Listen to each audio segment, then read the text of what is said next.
Mais uma questão aí de funções, questão 10. A gente tem uma função f num domínio a partir de t, que é um número real, até mais infinito, e contra domínio R. Essa função é um polinômio do terceiro grau, x ao cubo menos 3x ao quadrado mais 1. A pergunta é, qual é o menor valor de t para que a função f seja injetiva? Bom, primeiro a gente vai ter que relembrar esse conceito de injetividade, né? Injetividade significa que todo mundo no domínio possui uma imagem diferente. Ninguém tem a mesma imagem ali no domínio.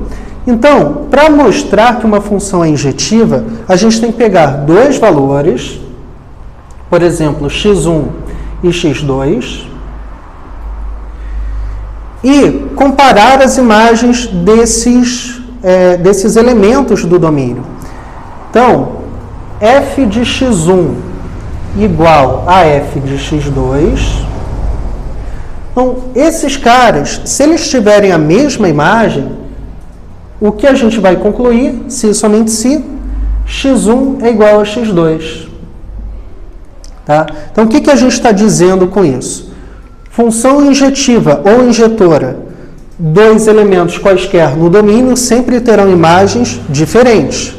Se eles tiverem imagens iguais, então os elementos do domínio são iguais. Então, é esse argumento que a gente vai utilizar para mostrar que essa função aí é injetiva, para calcular esse valor de t, ok? Bom, então vamos aplicar x1 e x2 na função. A imagem de x1 é igual a x1 ao cubo menos 3x1 ao quadrado, mais 1. Mas aqui a gente está afirmando que as imagens são iguais. A imagem do x1 é igual à imagem do x2. E a imagem do x2 é x2 ao cubo menos 3x2 ao quadrado, mais 1. Isso aqui é a imagem de x2. Então, a gente vai simplificar essa expressão e mais para frente vamos igualar x1 com x2 para descobrir o valor de t. Então, aqui a gente cancela o mais 1 e a gente já pode fazer algumas manobras. Pode colocar aqui x1 ao cubo menos x2 ao cubo, trazer o x2 para o primeiro membro e mandar esse aqui para o segundo membro. Então, a gente vai ter aqui 3x1 ao quadrado menos 3x2 ao quadrado. Então, aqui já surgem ideias de alguns produtos notáveis. Essa diferença de cubos que a gente usou na primeira questão, a gente vai aplicar agora a fatoração.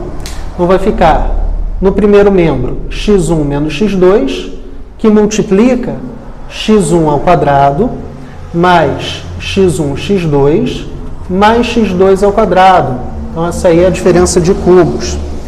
E aqui a gente pode colocar 3 em evidência e notar que a gente tem aqui uma diferença de quadrados. Então, já abre no produto da soma pela diferença. Com isso, já acontece uma simplificação.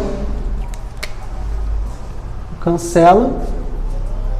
Então, aqui já simplificamos a nossa expressão. Reparem que a gente esperou até aqui para fazer a substituição do x1 igual a x2. Vamos fazer somente agora. Por quê? Porque antes apareceu o termo x1 menos x2. Então, quando você substitui x1 por x2, acaba zerando, né? E você corre esse risco aí de dividir por zero. Então, primeiro simplifique a sua expressão e só agora você vai lá e substitui. Então, vamos trocar. Onde tiver x2, a gente troca por x1.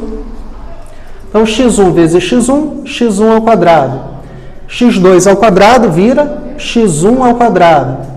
E aqui, x1 mais x2, pessoal, é a mesma coisa que 2x1. Então, aqui a gente já pode escrever 6x1. Então, vai ficar 3x1 ao quadrado igual a 6x1. Passe aqui, por exemplo, para a esquerda, né? Igualando a zero. Dá para colocar 3x1 em evidência. Então, dentro do parêntese vai ficar x1 menos 2 igual a 0, cancelou o 3x1, então nossa única solução é x1 igual a 2. Ok? Então, qual é o menor valor de t para que a função seja injetiva? Assumimos que a função era injetiva, fizemos os cálculos, simplificamos. Pela noção de injetividade, x1 tem que ser igual a x2, então aqui a gente substituiu e chegamos nesse valor que é x1 igual a 2.